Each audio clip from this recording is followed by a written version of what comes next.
Thank you, ladies, for coming on the Wall Street Journal Café, WSJ Café, and congratulations on your Tony nominations. They've all been nominated for Tonys, for Raisin in the Sun, which is the hot ticket on Broadway right now. And LaTanya has been nominated for Best Actress, and Anika and Sophie are up against each other for Best... We're up with each other. Well, I just wonder, backstage, is it like sabotage? Are you trying to, like... That's why LaTanya's in the middle. We can't be near each other. Trying to like mess each other up with your lines and... Who does that? Nobody does that. Somebody probably. Not in this crew. And, these are my babies. There was a movie, Showgirls, they did that. There was a poll involved. Yeah. This is a different show. This is not Las Vegas.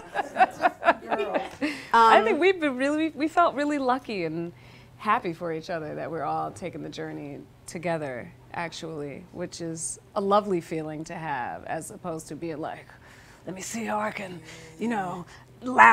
make my line louder than hers tonight. We don't have that feeling in the cast, and I think we're all very, very happy and lucky and thankful for that.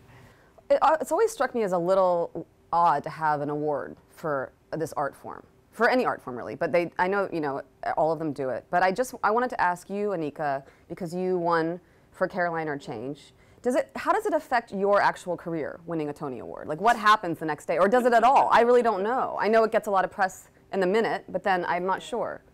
I was not recognized when I walked into my theater the next day, but that was fine. I think that it made for a lot of publicity at the time. I think that the show, a lot of people saw the show, and so things rolled from that. Did it change my life? Did any producer run up to me and offer me a show afterwards? No. Really? No. You're still auditioning for things. You're still, running the race. And the most amazing thing about it is the actual ceremony and the nomination and having it happen, which is mind-blowing. Maybe for somebody it changes things drastically. I didn't feel a drastic change. There was a change in me, just that I felt, I just felt very blessed, and I felt so thankful because I felt like my people in my community recognized what I was doing, and that's an amazing and wonderful feeling to have. On the topic of the Tony Awards, which are next Sunday, there was the three of you who are three of the five members of the Younger family were all recognized for your performances, but Mr. Washington, a little-known actor, Denzel Washington, who plays Walter Lee Younger in the play, he was not nominated. What was that like?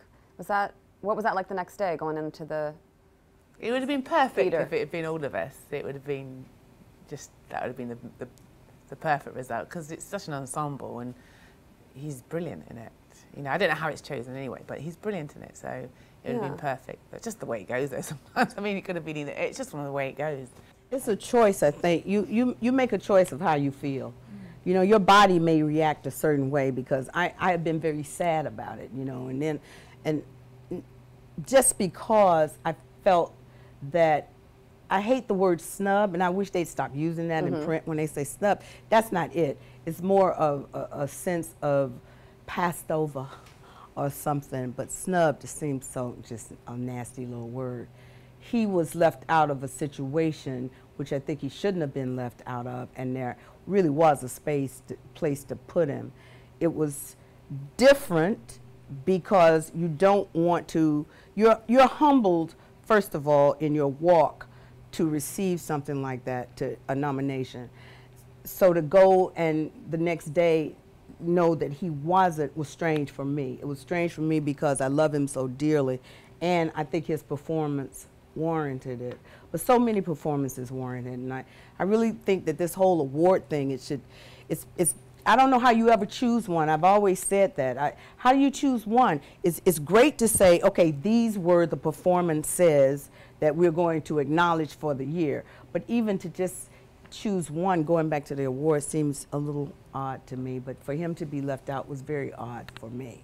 But he was amazingly excited for us and loving and warm. When I walked in the theater, he just scooped me up to congratulate me, which I thought was really, really special, because not everybody has that kind of that ability to be warm when and gracious in those situations, and he was lovely. And his performance is also what helped you guys get nominated, I'm sure. I mean, it's such an ensemble Everybody's piece. performance helped all of us to get nominated. There's no way to do this show and have 2 or 3 people like, it's just not that type of a show. When it's done right, it truly is an ensemble piece, and which makes the nomination for Best Revival, I think, so much more sweet, because it does recognize everyone on that stage.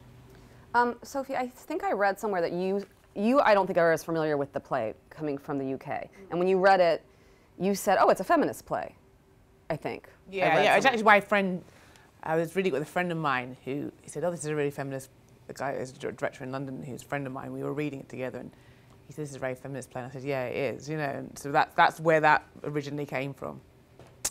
But yeah, I didn't know it, I didn't have any, I mean, there's advantages and disadvantages, but I felt it to be an advantage, having no real baggage coming to it. And coming into it without having all the weight of... Yeah, I just read it when I knew I was going to meet for it. You know, they said, are you interested? And I read it and I said, yes, this is a fantastic play. I knew of it, and there have been productions in London. I just happened to have not seen them for one reason or another. And I was just blown away by the play and the part. But the play first, and then, you know, I just thought any part's good in this. I do feel like for modern audiences, I mean, I think what I have read, when it came out, race was the main issue, but it's obviously still there as a theme, but it seems to have been a little bit eclipsed by maybe class or gender issues. I don't know. What is your take on that? LaTanya, would you? I think it is class, and the unfortunate nature of where we find ourselves in this country at this time is what makes it so, you know, vitally relevant now. Then it was, your focus was different. Now our focus is still race, but it's broadened to me and encompass so many other things. There is no middle class. And you would think that in the 50s, they were, I'm pointing this way because I keep looking at this gorgeous picture of them. They were aspiring to a middle class, because at the time, who could even think of a billionaire class? You know, who was thinking that way? Now it's different. We're looking at it through 2014 eyes, so our mind is tainted and colored by where we are now, but we can still see what they're doing, this family, how they're in a structure that is affected by the world that they're living in, which is changed so drastically that I don't think everybody's sitting there remembering that it's the 1950s, because it's so prevalent. What's happening is still prevalent now, and how they're living, and you know, the job situation even for even more communities of people other than people of color. But also, I love that there's 3 strong female roles, which I don't think is that common. And you know, not common at all. The fact that a woman, Lorraine Hansberry, wrote it. Yeah. What do you feel about being in a show with 3 parts that are written as well as these are? I love it. I feel like it's a gift to be able to bounce off of each other and revel and live so completely with each other on the stage. It is so rare to be able to do that. Usually it's one of us and a whole bunch of dudes. Right. You know, and that one person is either a crone or a child. Right. And one black person in the whole play. We're not even getting to the woman. You know, so, you know, it's a really tasty situation on stage. It's, yeah, it tastes good. How is it different? Can you describe it at all? It is different because we get to celebrate, acknowledge, and utilize all that is womanhood on that stage together. Because she wrote it that way, though. The women at 3 different stages. She did. She wrote the hell out of this play, you know, and she took all that in. Beneatha encompasses the character, the person, the persona of Lorraine Hansberry in the play. So I think that she gave her a particular nudge of, you know, a future, hope, and intellect that some of us don't quite carry, but full nonetheless. And there's wisdom throughout all of them, regardless of whether or not you agree with their point of view on the stage. These women have wisdom and strength, but also foibles. It's so rare that you see black women who are very strong, but also in need of being nurtured at the same time. We're either one or the other. We're either strong as a rock or we can't do any damn thing. So you've got these women, she is so vulnerable and beautiful in that vulnerability on the stage. And Mama comes to a place where she's very vulnerable and she's a rock. But you get to see these women really live throughout all of these emotions that are real and honest, so that they're not just archetypes, they're not just cutouts of who a woman is. They are the reality, and they encompass the whole thing. Yeah, the play is perfect. It's really beautiful. She's brilliant. I want to ask you, she was brilliant. She was brilliant. She predicts everything in your speech that you give. But I wanted to ask you a little bit about the job itself. I don't know. I feel like so many of us are consumers of what you do, but I don't think any of us, or very few of us, probably know what goes into going on that stage 8 times a week, doing that same part, which is heartbreaking. I mean, does it ever, Sophie, maybe you can tell me, does it ever get boring? How do you get the energy to do it every night? I think some shows I've done do get a bit boring, and you know, it depends. Sometimes I've done writing that's not as good, it can get tiring trying to make it work. I've been tired. I'm tired right now, if I'm honest. I feel really tired right now, because it's coming towards the end. And but I'm not tired of doing it, because it feels to me, and maybe it's just the part I'm playing, that every show is an opportunity to heal. And that's what, and when I feel tired, that's what I tell myself before I go on, another opportunity to heal some parts of myself, and hopefully the audience alongside that. And that's the quality of the writing and the humanity. When you're working with a piece that has that, there's always that opportunity, and that means it's never boring. And LaTanya, you got the part in very dramatic fashion when Diane Carroll. So appropriate for my life. And you came in, you had how long to memorize the entire play? How long did you have? It's been changing, because I want to say I came in, they'd been working, I only had a week. And I was like, that changes. But she was almost off book when she came in, even though she came in like 10 minutes after she got the call. She truly was almost, am I lying? No, she is lying. No. Because I would take the book. No, I'm not. No, I was trying to catch up. Yeah. You know, I have a great sense of guilt and not wanting to be in the way. I was raised, unfortunately, I think, with too much of that, you know, not wanting to be in the way. So I knew they had been working, and I didn't want to come in and add to the burden already that they were already under, you know, the gun of having lost a castmate and getting a new castmate and coming in with too many questions, or, you know, so I like to take care of myself, because, you know, too many questions and all that gets on my nerves. So I was like, oh, don't be one of those persons, you know, who's going to live like that. So I came in and I started doing it, but I'm telling you, quite honestly, during the previews, I was rehearsing. Well, we will rehearse all day, then we do the previews at night. But while we were doing the previews at night, I never could just let it go and run it. I was rehearsing it and trying to figure out who this person was as I did it and while I worked it. Because not having a prep, that's, you know, most actors, you get to at least have a chance to sit down when you go home and sort of help define who this person is that you're trying to deliver. When I went home, I was trying to learn the lines and go to sleep.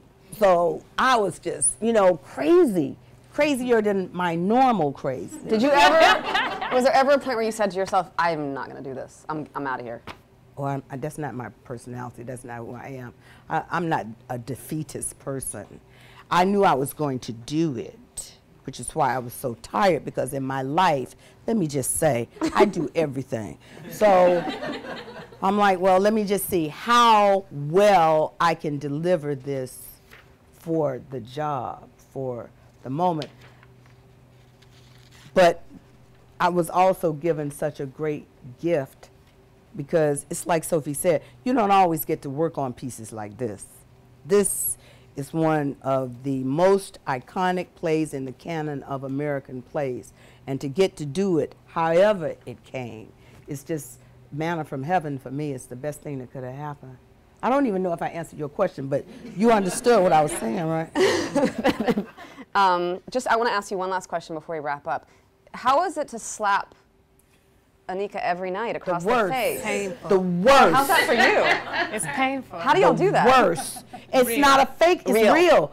Because, you know, our set is so in the audience's lap. Right. The set is basically this. We're here and the audience is right there. This poor baby, and I feel so bad. Listen, trust me, some nights I slap her and do like this, I'm sorry. She's like, Because it's painful for me, but it's a practice. That's why we go early.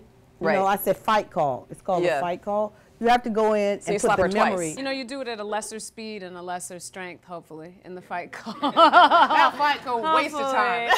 You know, but you know, Sammy Davis Jr. kept working, so I could be okay. You just have a little red mark. Yeah, just a little red mark. Sometimes she does when she comes on the next scene. You have like a little. No, and poor Sean, who plays Asa Guy, says, "Oh my God, she comes off, and I feel so sorry for her because I look at this red thing on her face." I said, "No sorrier than I am, because I'm telling you, sometimes." Which is a problem when it comes to something like that. If you've allowed the character to take over, which is what I like doing, I like to just like jump in and let it go and not, you know, it's Lena. Then that slap becomes so real to me that it's like too much. It's like, oh God. And I said, I slapped the shit out. Excuse me. I really slapped you. I've heard of performances, productions where the person who played Mama hated the person who played Beneath her. Oh, have you? You didn't tell me those stories. I'll tell you those are famous stories. The woman where her teeth were loosened by the end of the run. You know, this person loves me, and I know that if the slap is off the mark, it's not because she's being passive aggressive. It's because something happened. We were in the wrong spot, or something moved, or the audience did something strange and it was distracting. Things happen. It's live.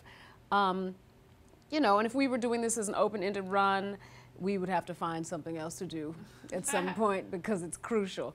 But, you know, for the reality and the life of what this is, I said, you know, it's too close. We have to do it, and we'll make it work. Well, you all made it work, and thanks for coming by today, and congratulations and good luck. Thank you very much. Thank you. Thank you, Stephanie. Thank you.